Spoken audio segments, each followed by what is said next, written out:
Joe Staley always seemed to have a unique ability to balance having fun and taking his job seriously. Did you see that in him as far back as when you were with him, and how did that rub off on his teammates?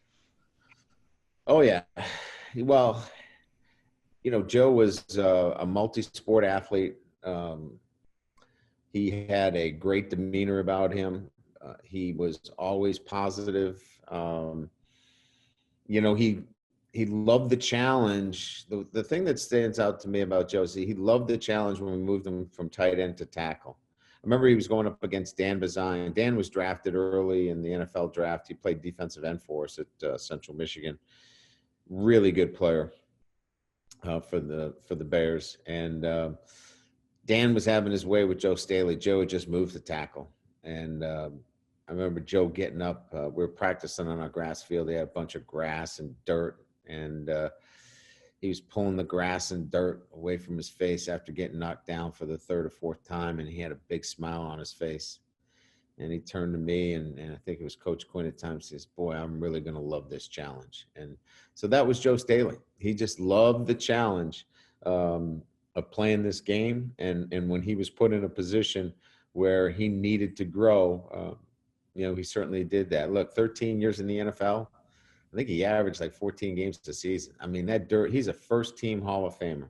I mean, he's a first ballot Hall of Famer, excuse me. And that kind of durability, his consistency. I think there were 6 or 7 different head coaches. It's a testament to him and his character and who he is as a person, a great mentor. So I don't have enough good things to say about Joe Staley. What was it that went back then and you followed him with the 49ers that led you to believe that he could have this success and this longevity in the NFL?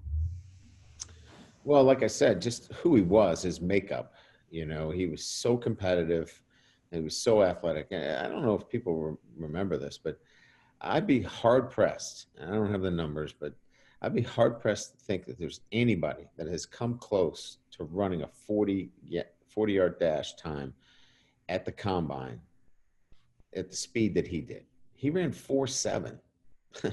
4.7. They were talking about this big guy from Louisville running 5.0. He ran 4.7. And so he just had an incredible physical gift. He ran a 22-something, 200 meters. I mean, he was just so talented, and he had toughness. He was the consummate gentleman off the field, tough guy on the field. And with that length, we turned a football team around in very short order with a new quarterback, a freshman running back. Kent Smith threw for over 2,000 yards. We had a freshman running back run for over 1,000 yards, and it was Joe Staley who set that table. Last 2 questions here. I know you already mentioned one great memory with Joe. Are there any other specific memories that come to mind when looking back at your time with him at Central Michigan? Yeah, the only one was with his dad. His dad was not a fan of moving him from tackle to tight end.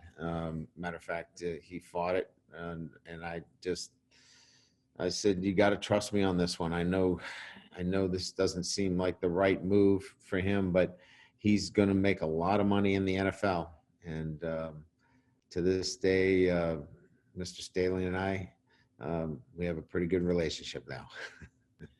That's great. And we'll end with one that kind of connects Joe with Notre Dame. What similarities do you see between Joe Staley when you coached him in college and some of the high draft pick linemen you've coached at Notre Dame? And is there one that you can compare Joe to for people that are more Notre Dame specific on this beat writing?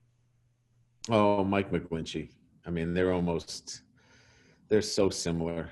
I said that first time I walked into Penn Charter High School, and I watched McGlinchey playing basketball. I said, "That's Joe Staley." Playing basketball. He was a tight end. Mike was.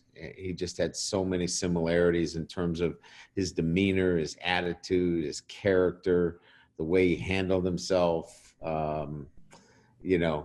Gentleman off the field, but a tough guy on the field. There were so many parallels there. And then when he gets drafted by the 49ers and those guys become pretty fast friends, it was not a surprise to me.